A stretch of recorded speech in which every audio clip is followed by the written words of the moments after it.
Right, let's now get into sports news. Kariobangi Sharks midfielder Sven Yidah has called on footballers in the country to invest in different industries in order to cushion themselves in the future. Yidah says the coronavirus pandemic period has been an eye-opener to many. Robinson Okenya with the details. He rose to fame with his penalty celebration against Everton in Kariobangi Sharks' historic win over the English side at the Kasarani Stadium in 2019.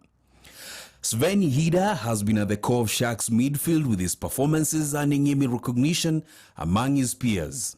The former League Indogo midfielder has been on the forefront in social media, urging Kenyan footballers to try their hand in entrepreneurship while still active in football. Ona venye nimeambia tu invest imenipata pia mimi unaona. Nilikuwa nategemea ball, pay ya ball, allowance za ball.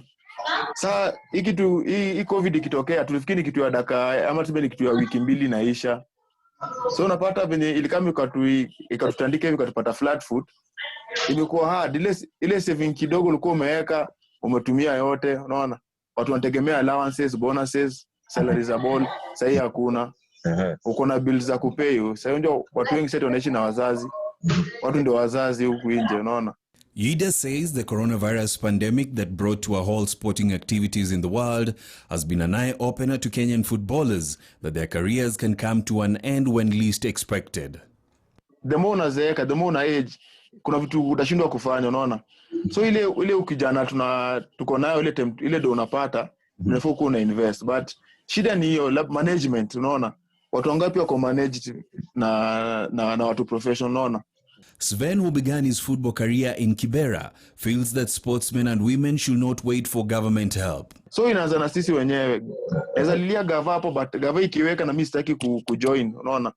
Inaanza na sisi wenyewe. Once unataka, ukiwa na hiyo will, utapata tu njia, unaona. At the moment, Yidah is part of a welfare group for retired and active players in Kibra. At least kama ni busy mwanze kufunguliana, kama ni basari, ndio kuna nyako ball na bado wakopoa masomo. Watry kwenda kutusaidiane kabisa players wa sports zote. Juu saizi nada tutetea si ma player unaona. So lazima tukam pamoja tufungue hizo welfare za kushughulikia wachezaji na itakuwa poa. Tumeanzisha yetu Kibira. Sven Yidah's ambition is to get a national team call up soon. Sitaki kuambia ati world niko ready, nataka kuwaonesha. So me at my papati yangu ndawak then wakiona nimetosha mboga kucheza.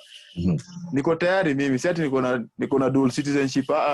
Mimi ni Mkenya 90. So the work too hard, opportunity itakuja na nda grab fit. The midfielder is looking forward to a better season with Kariobangi Sharks when normalcy returns. Robinson Okenya, KTN Sports. Now, once heralded as the ultimate escape from street gangs and drug peddling, sports and the industries it supports have ground to a halt, putting thousands of livelihoods at stake. As a result, many young players are at a risk of joining criminal gangs and taking up drug peddling as their families struggle to put food on the table.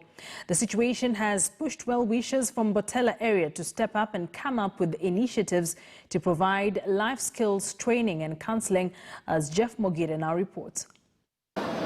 As schools remain closed, students, especially the young players, are adapting to the new normal. Parents, specifically the working class, have found themselves in a difficult situation, more so in monitoring their children's behavioral change. In Nimbotele area in the outskirts of Nairobi CBD, a group of coaches and well-wishers are running a program for the young and talented players.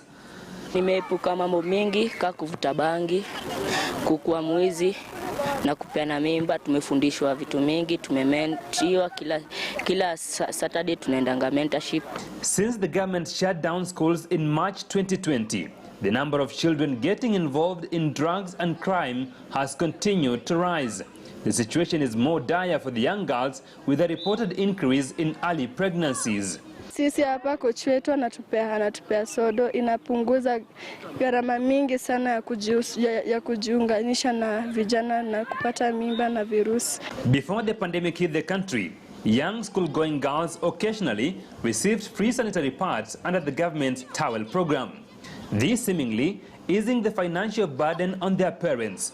But with the school closed and parents struggling to put food on the table as the economic impact of COVID-19 ripples through the economy, sanitary pads remain a luxury. Msichana akiitisha pesa anunue hawezi pata. Nyanya anamwambia atumie vitambaa, ambapo saa hii ni maisha ya digital, tuliachana na vitambaa. Mzazi asifikiwe kuambiwa na mtoto please, sababu akishasema please amefika mwisho. For now, well-wishers under Michezo Halisi initiative are providing for families of players turning up, preventing them from imminent dangers of drugs and crime. Tumesema wasilale njaa nyumbani. Wakiona hali imefika mahali wawezi kuwa hata na garantia ya kupata chakula, watuelezee ili wasiweze wakaenda nje wakateleza. Even though the support they are receiving is not enough, at least they have been steered away from bad company and peer pressure to affiliate with gangs lifestyle that may end up risking their lives.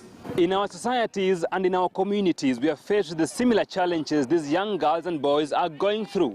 And it's our responsibility as civil citizens to ensure that we do what we can do to help them avoid this.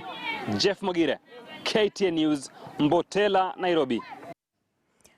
On the international front, Ole Gunnar Solskjaer is determined to lift the Europa League trophy at the end of the competition that has provided the perfect platform for Manchester United's development.